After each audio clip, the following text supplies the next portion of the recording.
una breve reseña de un resumen que hice acerca de una conferencia que fue en la biblioteca Benjamin Franklin. Entonces, siempre están pendientes de la cultura y de abrir la historia de Estados Unidos. Bueno, y de que se conozca, ¿verdad? Fue una plática a propósito de 100 años de la conmemoración de que se alcanzó el voto de las mujeres en Estados Unidos. Fue en 1920. Es la 19ª enmienda. Y bueno, lo que nos comentaba la comentarista era que, créanlo o no, Estados Unidos ha sido una de las naciones que han sido pioneras en garantizar este derecho. Como ya lo mencioné, en 1920 en Estados Unidos. Y el primer país que garantizó este derecho fue Nueva Zelanda en 1893. Y en México hasta 1953. Como siempre, la historia es diferente en México. Siempre, a veces, tienen que pasar muchísimos años para que una nueva ideología tenga que permear en nuestro país. Es muy difícil. Ahora, hay un hecho curioso. Era que la Constitución de Nueva Jersey, de una de las colonias, en 1776 garantizaba el derecho a el voto a las mujeres para elegir presidente, para elegir representantes. En 1776, un hecho muy curioso. Siempre y cuando se requirieran ciertos requisitos. Se tenía que ser mayor de edad, no estar en esta formalidad de trabajo que se llama, en inglés se llama indentured servitude.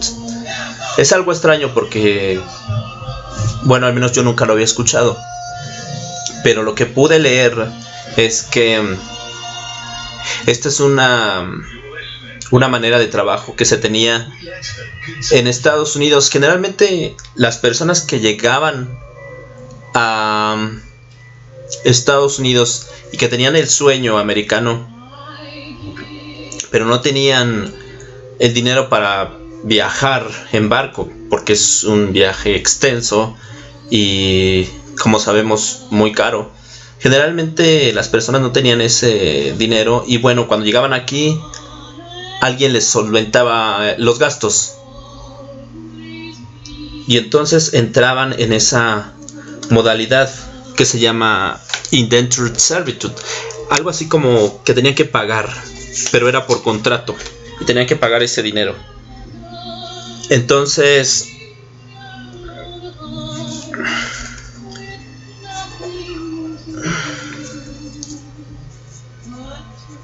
algo así como una especie de esclavismo, pero no llegaba a ese estatus.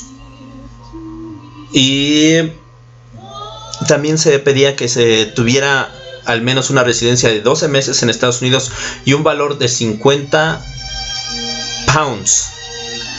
Y en esos tiempos también me pongo a pensar, ¿por qué era pounds y no dólares?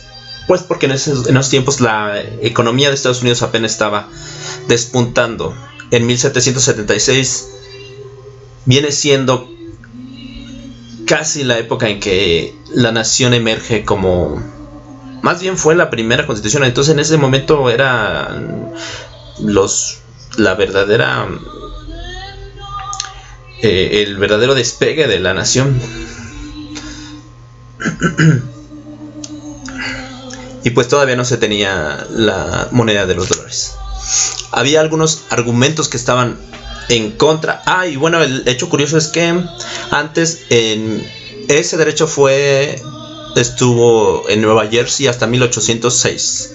si mal no me equivoco, y después se derogó y pues ya se tuvo que trabajar ahora para que se volviese a alcanzar el derecho.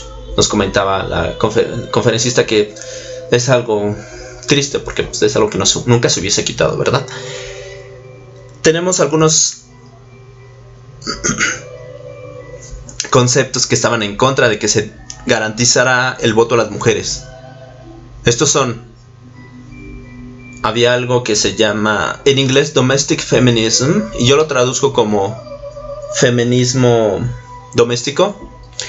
Muchas personas, generalmente el ala radical, los que estaban en contra, decían que no, que las mujeres deberían de pertenecer a la esfera de la casa, del hogar, fungir como gobernadoras en ese campo y nunca ostentar querer salir de ahí, porque ya en el mundo de la política y de la sociedad ya era otro nivel. Ahí los que gobernaban eran los hombres. Entonces esa era su idea. Otros decían que la política era un campo muy opresivo, un campo mezquino, un campo que no debía entrar en los ámbitos de las mujeres. Entonces las mujeres siempre han representado la alta moralidad, la ética, la limpieza del espíritu, y que ellas no debían de estar envueltas en esos menesteres. Otras personas decían que sí, que se iba a dar el voto, pero que fuera por etapas, por estados, y no de la noche a la mañana, porque si se daba de la noche a la mañana, entonces podía ser invasivo para las personas que ya estaban envueltas en la política. Entonces, de la noche a la mañana que entrasen a votar al menos la mitad de la población en Estados Unidos, iba a ser algo muy invasivo, iba a ser algo que no podían siquiera imaginar. Entonces decían que sí, pero que no, que se fuera dando poco a poco. Pero a últimas, pues lo que querían es que el estado de las cosas se quedara así. Otros decían que las mujeres no tenían la inteligencia para entrar en este ámbito, que no tenían la mentalidad, la brillantez como para entender este mundo. Cosa totalmente fuera de lugar. Tenemos dos personajes que empezaron a trabajar a favor de los derechos de las mujeres y a favor de que se diese y se garantizase el voto de las mujeres. En inglés se dice pivotal characters, y es una palabra muy bonita que quiere decir que los protagonistas de esta historia y los luchadores sociales que empezaron a trabajar en esto fueron Susan B. Anthony. De hecho, la enmienda, la 19ª enmienda, se llama también Susan B. Anthony Amendment, la enmienda de Susan B. Anthony, porque ella fue la precursora que empezó a trabajar aquí en pro del derecho de las mujeres. Lucretia Mott, Frederick Douglass, él es un personaje que es un reformador social de color. Elizabeth Cady Stanton fue la primera generación. Ellos no vieron realizada la tarea, no vieron realizada la hazaña por la que peleaban, pero ciertamente fueron las precursoras y los precursores. Frederick Douglass, en el caso de la 15ª enmienda, que esa garantizaba el voto de los hombres de color en Estados Unidos, algo por la que ellas, Susan B. Anthony, ellas se llamaban sufragistas. En inglés se dice suffragist. Y en Inglaterra el movimiento se llamaba suffragettes, y ellas eran suffragists. Bueno, sufragistas, que quiere decir lo mismo.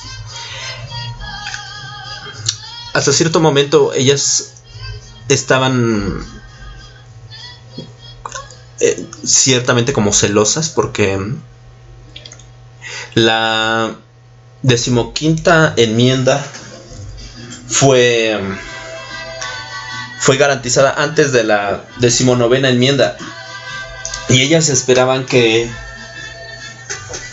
sus esfuerzos se viesen cumplido en esa 9ª enmienda. Ellas querían que se anexara el voto de las mujeres también ahí, cosa que no se dio, y por la que siento yo que hasta cierto momento también se sintieron todavía más relegadas.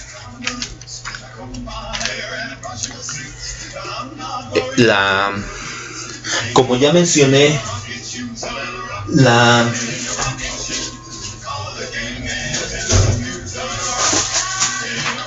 15ª enmienda fue un derecho ya en 1870, y esto garantizaba el voto de los hombres de color en Estados Unidos.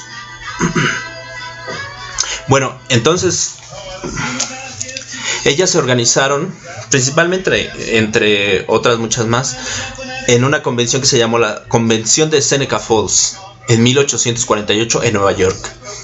Ahí redactaron un documento en el que se manifestaban sus derechos, y como principal derecho el sufragio, un sufragio que les diera derecho a decidir quién las gobernaría, y también que fueran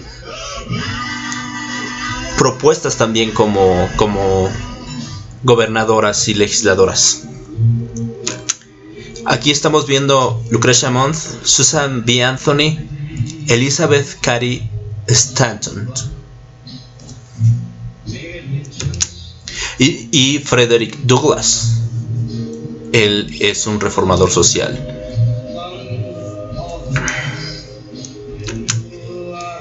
Ella fue de la segunda generación que empezó a trabajar y que vio concluida la hazaña de conseguir el derecho del voto de las mujeres, que ya en esos momentos era algo que no se podía negar. Alice Paul. Y hay una historia en la que se cuenta que en 1903 se organizó muchísimas brigadas, y iba a ser casi la inauguración de Woodrow Wilson, el nuevo presidente de Estados Unidos. Entonces, un día antes de la marcha, el presidente iba a tomar posesión, y nos contaba la conferencista que se esperaba que el día que llegue, Woodrow Wilson llegó un día antes de su toma de protesta como presidente de Estados Unidos, y se esperaba que fuera recibido con grandes fanfarrias y con mucha gente, pero no fue así. Toda la gente estaba en la marcha que había organizado Alice Paul y Lucy Burns también, y entre muchas. Se dice que fueron aproximadamente 10,000 personas en esa marcha, y fue una marcha organizada por estados que representaban las comunidades. Ahora sufrieron vejaciones, algunos les aventaban cosas. Entonces sí estaba fuerte el movimiento, pero también había mucha condena en este aspecto, y más aún porque iba a ser la inauguración de la toma de protesta del nuevo presidente. Así que días después Elizabeth Paul fue encarcelada, la obligaron a comer, sufrió vejaciones. Sin embargo, al último, yo creo también Woodrow Wilson, ya sintiendo el poder que representaba atender esta causa, fue convencido también de que ya se necesitaba una reforma. Ida B. Wells es una luchadora social también muy importante. Se dice que ella empezó también a trabajar en pro de los derechos de las mujeres, y que ella quería formar parte de la marcha en 1913, la gran marcha de Alice Paul y Lucy Burns, y nos contaban que ella fue a decirle personalmente que quería formar parte, que era algo muy bueno empezar a organizarse, y ella quería formar parte de esta marcha, y que Alice Paul le dijo que sí, se podía unir, pero nunca en la representación de su estado, sino en una marcha aparte. ¿Y por qué? Pues porque eran mujeres de color, eran personas de color, y hasta cierto punto la misma marcha se veía manchada también por el mismo prejuicio que había, que nos hace pensar que sí estaban trabajando por el derecho de las mujeres, pero no de todas las mujeres, sino solamente de las mujeres blancas. Algo que fue muy prejuicioso, y en este momento ella dijo que no. Lo que nos contaba la expositora es que no, que dijo que no iba a tener su propia marcha, que ella hizo su propia marcha. Ahora, yo también lo busqué en internet, y también decía que en Wikipedia, y decía que no, que sí, que no le hizo caso a Alice Paul, y entró en la misma representación de su estado, que era Illinois. Hay un pasaje que también es está interesante, que se llama La Guerra de las Rosas en Tennessee. Así yo lo traduciría. Nos cuenta que el joven legislador Harry T. Burns fue como el último bastión que se tenía para realmente ya que se ratificara el voto. Pues él tenía esta idea también de que las mujeres no debían votar. Se dice que ya a la hora de emitir los votos, las personas que estaban a favor de emitir el voto en favor de que las mujeres pudiesen votar, usaban rosas amarillas en las solapas o en sus vestidos, y los que estaban en contra usaban rosas rojas. Pues bien, el día en que iban a votar, llegó Harry T. Burns y llevaba su rosa roja. Eso quería decir que estaba en contra, y eventualmente iban a votar en contra. La balanza estaba casi equilibrada.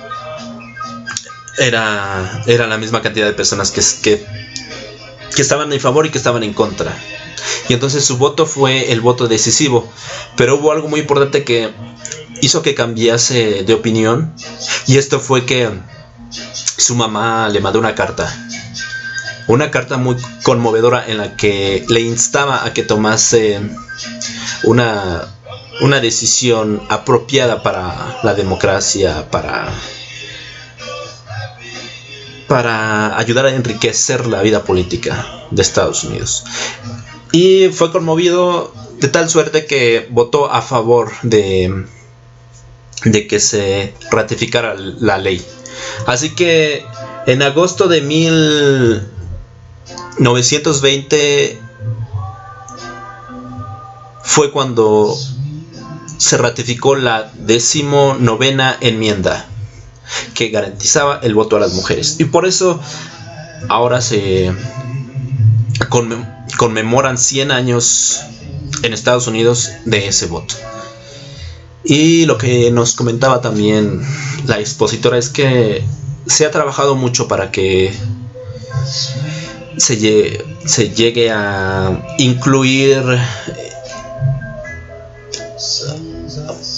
también la opinión de las mujeres, pero ha sido un trabajo arduo y que ciertamente se han visto logrado ciertos éxitos, pero todavía falta mucho. Por ejemplo, sí, las mujeres tienen ahorita mucho empoderamiento. Por ejemplo, podemos verlo con Hillary Clinton, que fue candidata, con la presidenta de la House of Representatives, es Nancy Pelosi. Pero ciertamente nos comenta que para que en realidad haya un equilibrio realmente que esté en la misma balanza, en el mismo equilibrio, hace falta muchos años, al menos 50 años. Y lo que también nos comentaba es que ahora ya no hay personas que empiecen a trabajar en pro de esos derechos. Las personas como Susan B. Anthony, Elizabeth Cady Stanton, Ida B. Wells. Necesita haber más personas como ellas en estos momentos para que haya un cambio, o que se mantenga al menos la balanza de poder de igual manera en cuanto a género. Y aquí en México pues se han hecho 2 o 3 reformas. Ahora lo que nos comentaba también es que ella se sentía como hasta ciertamente sorprendida, porque aquí en México hay cuotas de género, y en inglés se dice gender quotas, algo que no entendí, yo decía que, pero ahorita que lo estaba analizando, bueno, ya cuando nos explicó, es que esas cuotas son importantes para que se respeten los espacios que deben de ser ya para las mujeres. Una cosa por la que, bueno, también aquí en México pues debemos de estar orgullosos. Eso es todo.